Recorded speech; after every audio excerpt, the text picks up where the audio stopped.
a lot of steps towards this business reform action plan.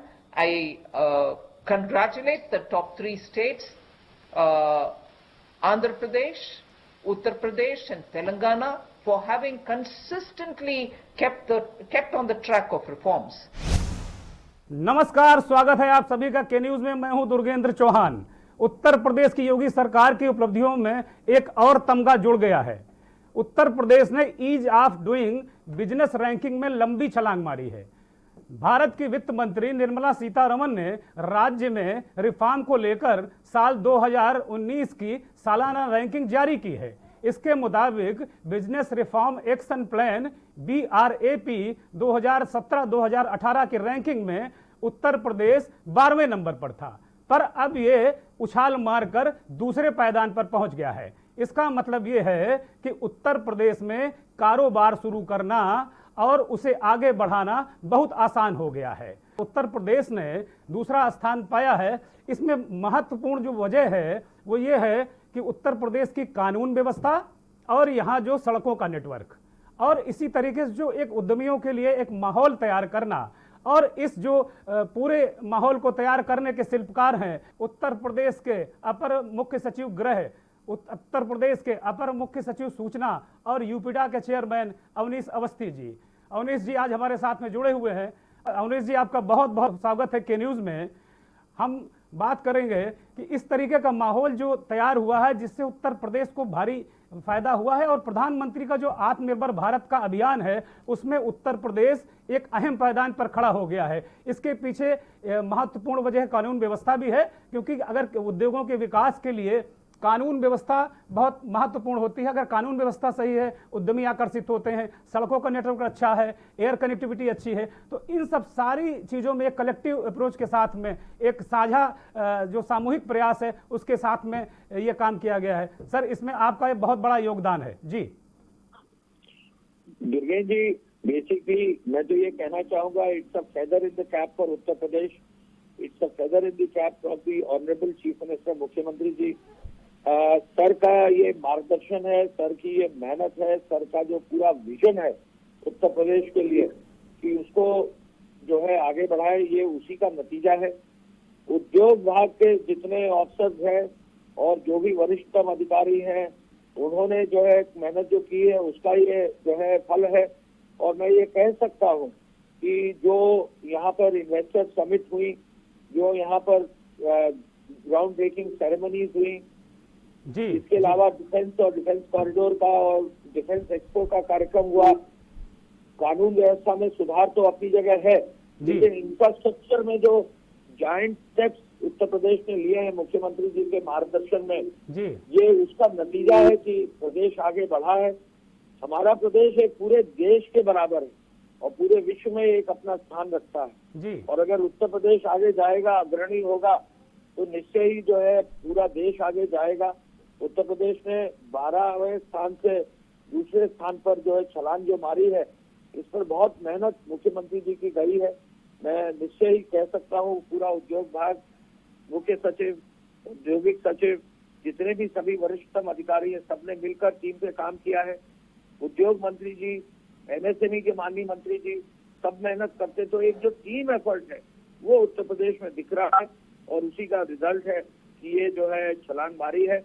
प्रदेश दूसरे पायदान पर आया है, यहाँ रुकेगा नहीं, मुख्यमंत्री जी के मार्गदर्शन में पहले नंबर पर जाएगा निश्चित तौर पर। लेकिन सर, एक बात तो ये तय है कि अगर एक मजबूत टीम होती है तभी एक अगुवा जो उस टीम को लीड करता है। माननीय मुख्यमंत्री जी का प्रयास अथक है, इसमें कहीं कोई संदेह नहीं, किंचित मात्र भी संदेह नहीं है।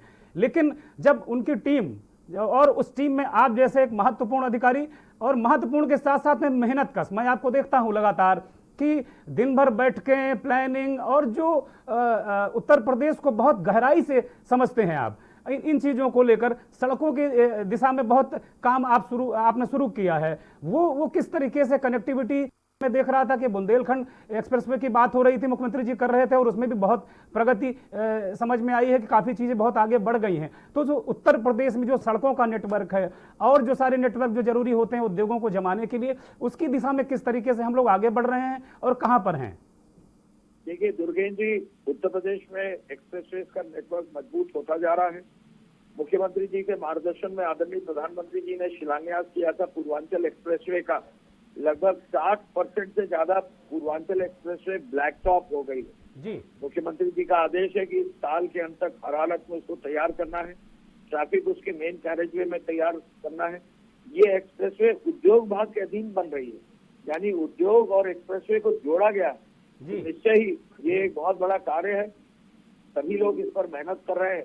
हमारी कोशिश है कि पूर्वांचल एक्सप्रेसवे जल्दी समय से पहले कोविड के बावजूद बने, ये एक बहुत बड़ा प्रयास होगा। मुख्यमंत्री जी ने बुंदेलखंड एक्सप्रेसवे और बुंदेलखंड क्षेत्र के लिए एक सपना देखा था। पहली बार झांसी गए थे, उन्होंने वहां बुंदेलखंड एक्सप्रेसवे की घोषणा की थी।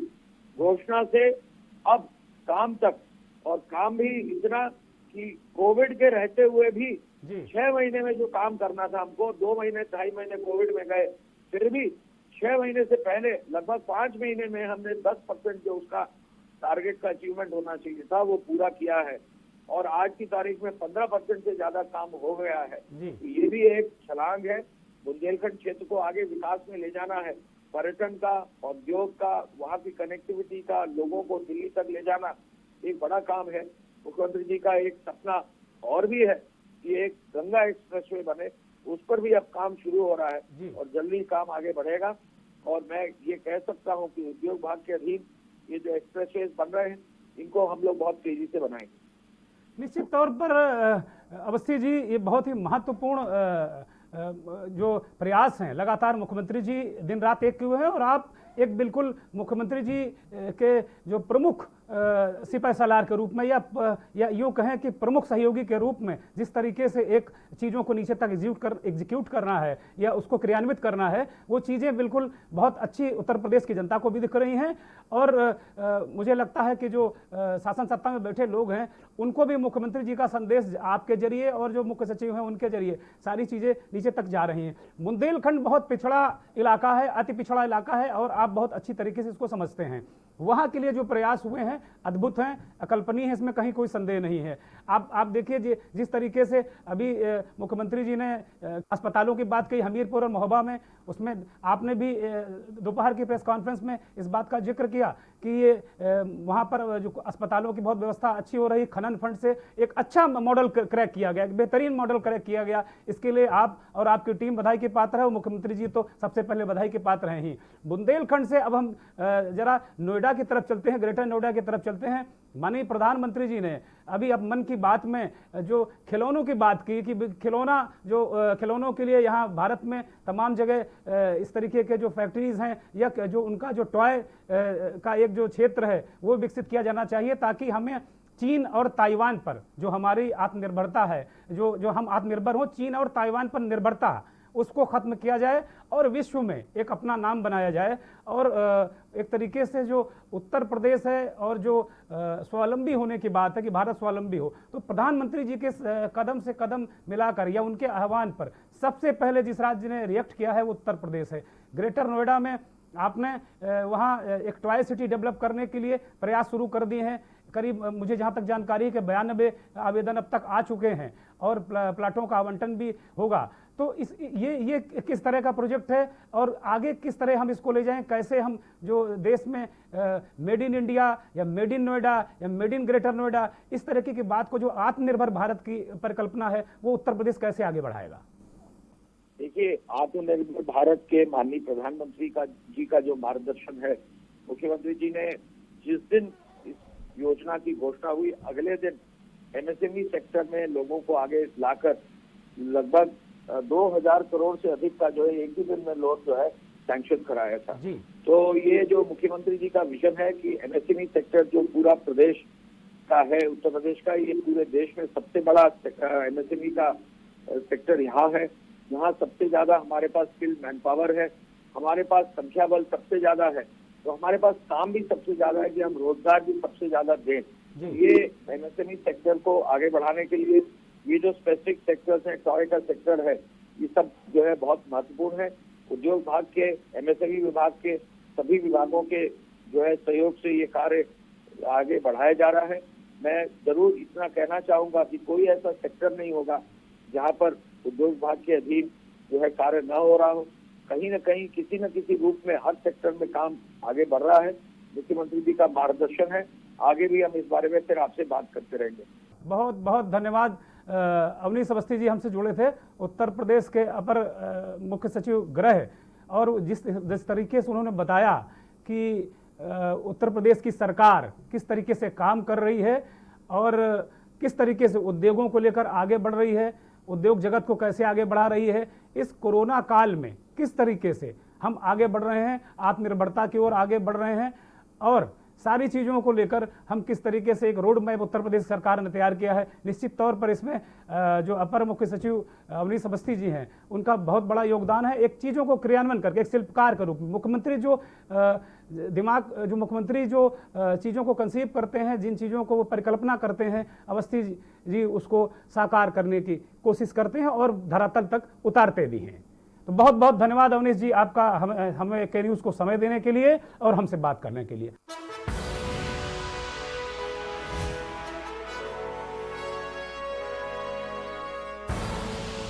आप देख रहे हैं के न्यूज़, खबरों का सारथी।